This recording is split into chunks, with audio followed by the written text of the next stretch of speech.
nama anak. Nama yang diberikan oleh orang tua kepada anak. Masih juga bicara tentang Yusuf. Kepada anaknya yang kedua, Yusuf memberi nama Efraim. Dalam Kejadian pasal 41 ayat yang ke-52. Mengapa Yusuf memberikan nama Efraim kepada anak yang nomor 2? Yusuf menegaskan mengapa nama itu Efraim, karena Allah yang membuat Yusuf mempunyai anak dalam negeri kesengsaraan.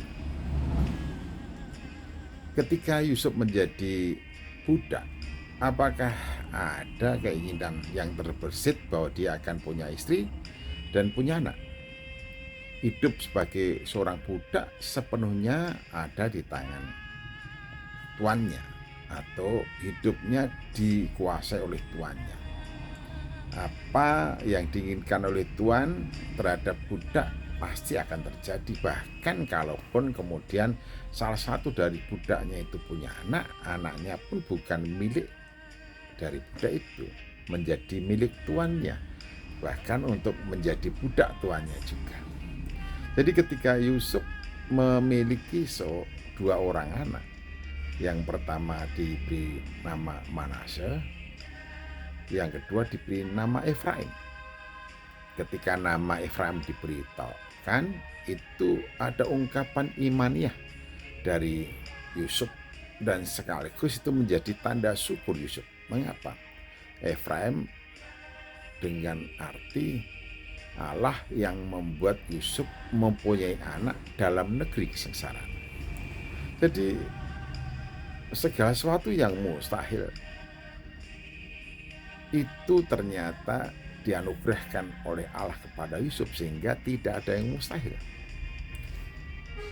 Ketika posisinya menjadi seorang budak dan tidak ada harapan sama sekali untuk punya istri dan kemudian mempunyai anak untuk dirinya sendiri, ternyata dulu yang dipikirkan tidak mungkin sekarang menjadi mungkin. Mengapa bisa terjadi demikian? Karena Allah yang membuatnya. Allah yang membuatnya. Jadi kalau Allah ada di pihak kita, Allah ada di pihak Bapak, Ibu, dan saudaraku, kalau kita dekat dengan Allah dan Allah mengasihi kita, tidak ada sesuatu yang mustahil. Mungkin kita merasa begitu berat, sulit, dan itu di luar jangkauan kemampuan kita, di luar jangkauan kapasitas kita, di luar jangkauan potensi kita, di luar jangkauan kompetensi kita. Tetapi di tangan Allah, jikalau kita ada di tangan Allah, Allah berkuasa atas hidup kita, Allah bertindak dan tidak ada sesuatu yang tidak mungkin.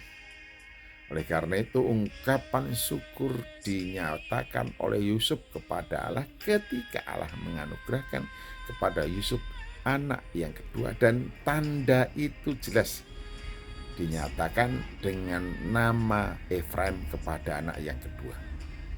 Bapak, Ibu, dan saudaraku yang saya kasih dalam Tuhan Yesus Kristus, siapa nama anak dari Bapak dan Ibu?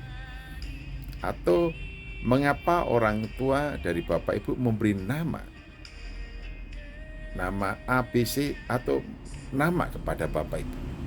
Apa arti, maksud, tujuan, dan cita-cita dari orang tua dengan nama itu? Ingat loh ya, di dalam nama yang kita sandang ada maksud, tujuan, cita-cita dari orang tua.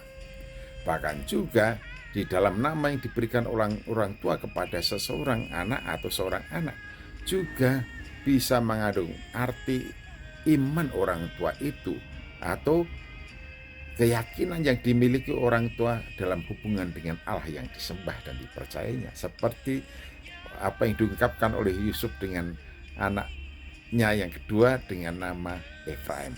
Allah yang membuatnya mempunyai anak dalam negeri kesengsaraan. Bapak, Ibu, dan saudaraku yang saya kasih dalam Tuhan Yesus, kita semua punya nama, dan di dalam nama itu ada maksud, tujuan dari orang tua, dan ketika kita mengerti, maka semestinya kita hidup selaras dengan maksud, keinginan, dan tujuan orang tua. Dan jangan sampai ada di antara kita kemudian disebutkan tidak kuat menyandang nama itu. Mengapa tidak kuat? Ya, tidak kuat itu hanya akan terjadi pada orang-orang yang tidak hidup beriman dan menaruh harapan penuh pada Allah di dalam Tuhan Yesus Kristus. Bagi saya, Bapak, Ibu, dan Saudaraku, tidak ada yang mustahil. Ingat siapa namamu, ingat tujuan luhur dari orang tuamu. Tuhan Yesus memberkati.